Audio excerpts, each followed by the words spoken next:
जी अस्सलाम वालेकुम रहमतुल्लाह। यार आज की video Romania work permit appointment के बारे में है। तो सबसे मेन बात वो ये है कि जो है ना लोगों का सबसे ज़्यादा सवाल ये है कि भाई जिनके वीज़े रिजेक्ट हो गए और उनको दोबारा में अपॉइंटमेंट मिली है री अपॉइंटमेंट, तो वो बहुत ज़्यादा लेट मिली है, यानी कि 6 से 7 मंथ की दोबारा री अपॉइंटमेंट मिली है।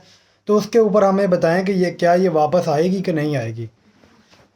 तो भाई मैं आपको बता देता हूँ कि मिसाल के तौर पे अगर कोई बंदा वर्क परमिट, जिसका वर्क परमिट भी आता था ना, वर्क परमिट आने के बाद जो अपॉइंटमेंट की डेट मिलती थी, डेट मिलने के बाद बहुत से ऐसे लड़कों की जो है ना अपॉइंटमेंट जो है ना एम्बेसी खुद ब खुद, ये कोई एजेंट नहीं पीछे करता, ठीक है, खुद ब खुद जो है ना एम्बेसी उनकी डेट जो है ना पहले करवा देती है।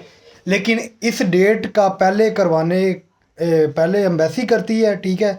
तो इसका एजेंट फ़ायदा उठाकर जो है ना अपने कस्टमर से और पैसे निकाल लेते हैं, एजेंसी वाले भी इस तरह करते हैं, ठीक है। लेकिन हालांकि एम्बेसी जो है ना खुद जो है उसको जो है ना यानी कि टाइम जो है ना पहले का दे देती है, लेट ही मिलती है अपॉइंटमेंट। लेकिन उसको भी जो है ना कभी कभी मिसाल के तौर पे 3 मंथ बाद की मिली है, उसका इंटरव्यू 1.5 मंथ बाद हो जाता है। और कि कुछ लोग ऐसे जिनको 6 मंथ बाद की मिली है, उनका 3.5 मंथ बाद इंटरव्यू हो रहा है। तो इस तरह भी हो जाता है। और बाकी जिनका वीज़ा रिजेक्ट हो गया और जिनकी री अपॉइंटमेंट है, तो उनका ये होता है, उनके भी मेरे नज़रिए के मुताबिक जो है ना कि मेरी इन्फॉर्मेशन के मुताबिक कुछ लोगों के साथ इस तरह हुआ है कि उनको अपॉइंटमेंट जो है ना बहुत लेट मिली और उनके वर्क परमिट तो ज़ारी बात एक्सपायर उस वक्त तक हो ही जाते, लेकिन इसमें कोई बड़ा मसला नहीं है। ऐसे बंदे हैं जिनके वर्क परमिट एक्सपायर है, अपॉइंटमेंट लेट, लेकिन वीज़े स्टैंप हुए हैं, इसमें कोई शक नहीं है।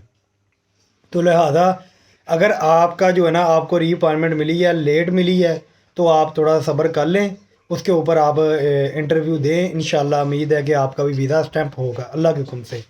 और बाकी रही बात कि कुछ यार हमें बताएं कि री अपॉइंटमेंट के ऊपर वीज़ा रेशू किस तरह की होगी, ठीक है। यार वीज़ा रेशू के बारे में भाई मैं तो कुछ नहीं बता सकता, ठीक है। वीज़ा रेशू ये एक ये एम्बेसी के ऊपर है।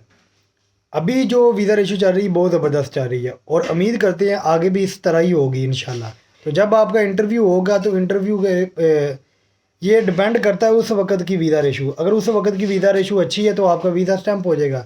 अदरवाइज़ जो है ना, हाँ आप जो है ना आप इंटरव्यू पर याद रखें कि जो जिन बंदों ने जिनके वीज़े पहले रिजेक्ट हुए, जो जवाब आपने उस वक्त दिए थे वही जवाब आपने बाद में भी वही देने हैं, ठीक है। आपका जवाब चेंज नहीं होना चाहिए।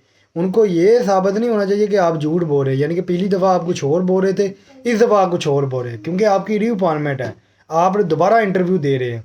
तो वो भी ऐसे बंदे हैं जिनके वीज़े रिजेक्ट हो गए और दोबारा वर्क परमिट आए, दोबारा वर्क परमिट आने के बाद एम्बेसी में गए और इंटरव्यू दे, उनके लिए भी ये अहम पैगाम है कि आप जो है ना इंटरव्यू देते वक्त जो है, जिस तरह आपने पिछली बातों यानी कि मिसाल के तौर पे आपसे पूछा गया कि आपने काम क्या किया, तो आपने जो पिछली दफ़ा बताया था वही आपने इस दफ़ा बताना।